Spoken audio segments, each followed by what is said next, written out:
everyone, welcome to my channel, Old World Soap Shop. I'm so happy you're here today to join me. Today I am making another holiday soap with the fragrance of brown sugar and fig. I love that scent. I think it's perfect for this time of year to restock.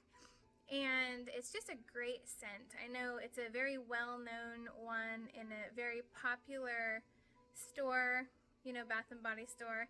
And this is a dupe and it smells really good. It smells just like it. I think they pinpoint it wonderfully. So I haven't yet decided completely on the colors. I think I'll be doing like maybe an emerald green with a plum purple and a gingerbread brown, something like that. I don't know, I still have to kind of play around with it. That's the fun part.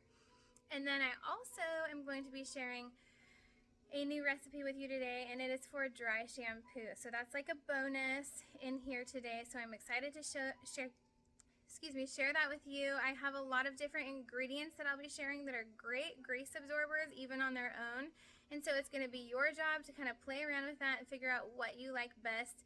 I'm not going to give you like the exact recipe I use because it's mine and it took a while to come up with it. It's what I like best, but there's other hair textures where other ones may work best on. But all in all, my customers have really said they appreciate this. I'll just give you the ingredients. I'm not going to give you the ratios, and you can, play around with it.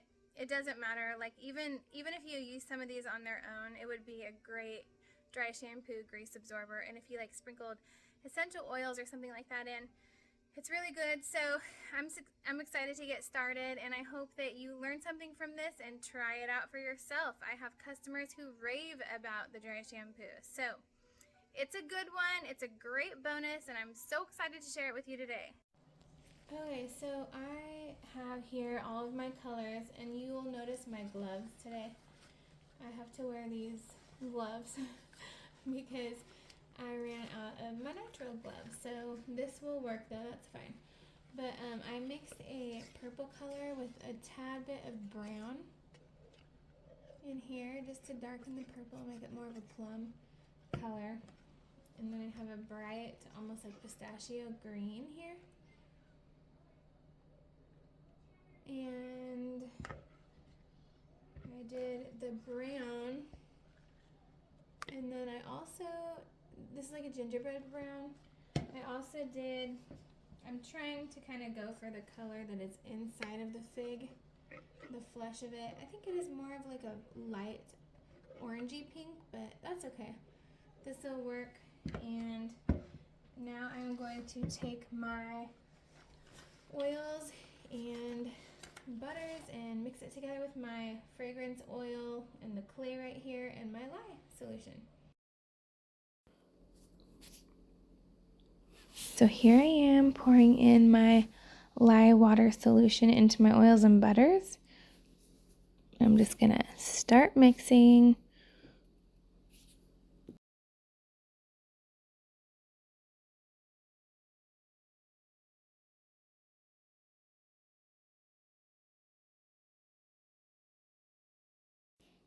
Don't mix too much though, because I've got 4 colors to divide that into. Plus I need to add the fragrance oil right here with the clay, and I do not want it to set up.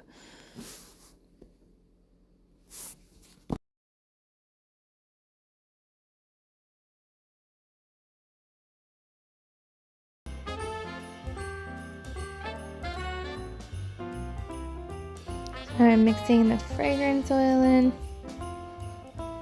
with the kaolin clay, making sure everything's fully incorporated. Okay, and it is, and that's kind of thick. It's maybe a little thicker than I wanted it. That's okay. Everything comes together fine, as you'll see in the end. So I have 4 separate containers.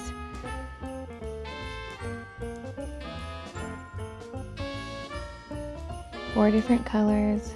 So I'm trying to divide the batter into everything pretty equally.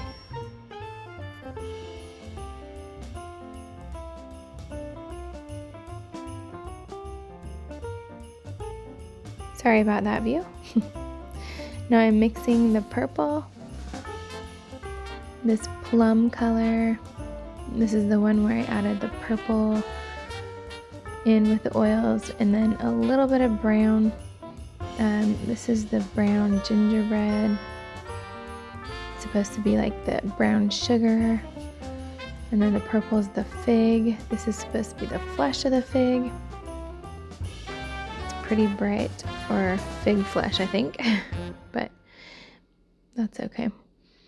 And this is also the skin of the fig. There's some light green that pops through in the purple. And now I'm going to start pouring into my molds. And I'm just starting with the purple. I'm going to layer some green. Then I'll add in the pink. And then some brown.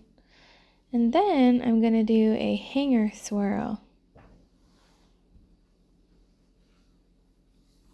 Starting at the bottom, going from one side over to the other, and lifting it a little bit. And the same on the other side. Starting at the bottom, then moving over to the other side, bringing it up. And starting all over with those layers. So there's the purple. Just trying to scrape the container, make sure I get everything.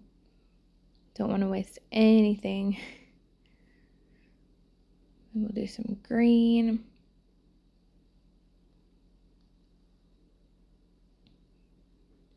Make sure I scrape that container, scrape everything in there. And the pink.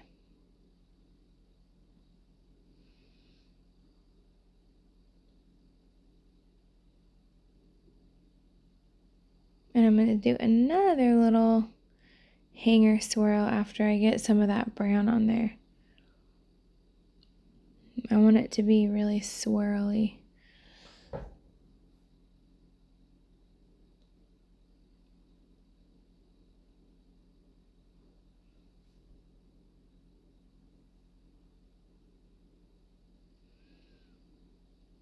I love how the colors are so different, the contrast that you see there in the mold.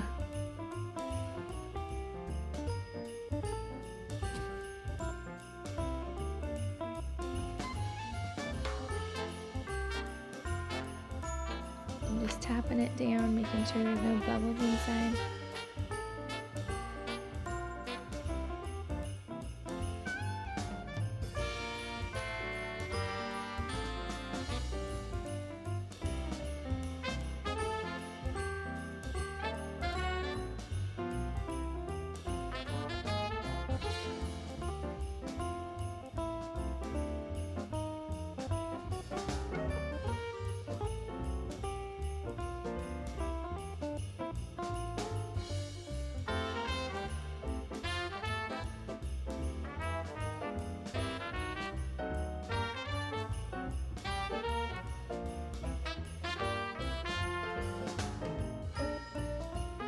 Now for another little bit of that hanger swirl. Starting kind of mid-top and then going back on the top area. And then again, mid-top.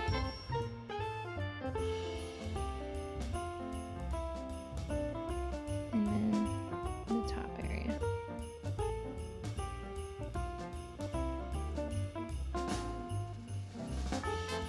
And then I let it sit for a while because it was pretty goopy, so I needed it to set up for like 5 more minutes. I think I waited like 10. And there it was. But I did end up reshaping the one that's still sitting down. That one. I reshaped it a little bit.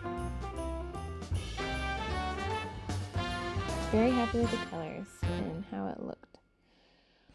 Alright, so I have 4 bags ready to go to a customer tomorrow of dry shampoo. This one is lemon lavender dry shampoo. It has a really nice scent to it, and it kind of freshens up the hair and makes it look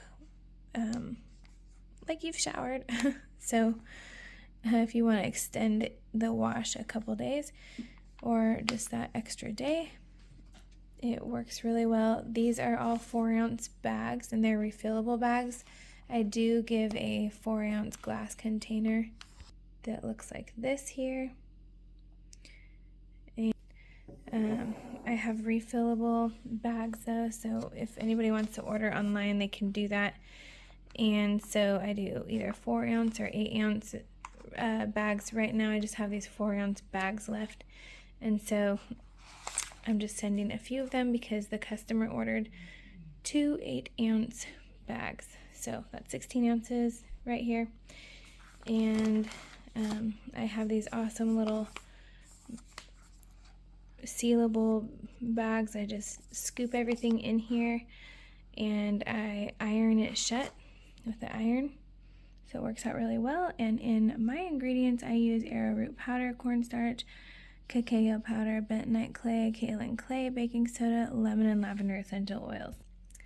So this is, I get the bentonite clay. This was from Nature's Oil, cornstarch from Wholesale Supplies Plus, arrowroot powder from Nature's Oil, the kaolin clay from Nature's Oil, baking soda from Walmart, the lavender essential oil from New Directions, and the lemon essential oil. Usually I have it more in bulk.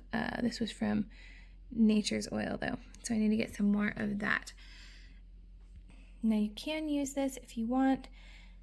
You should have both options if you're going to be selling this. So ones with cacao powder and ones without. The cacao powder just adds this brown tint right here. This is my mixing bowl, and this is just what's left over from a different batch.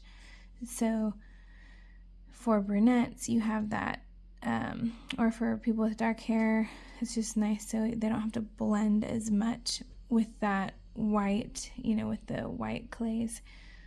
So it just kind of tints it a little bit so that you don't have to blend it as much.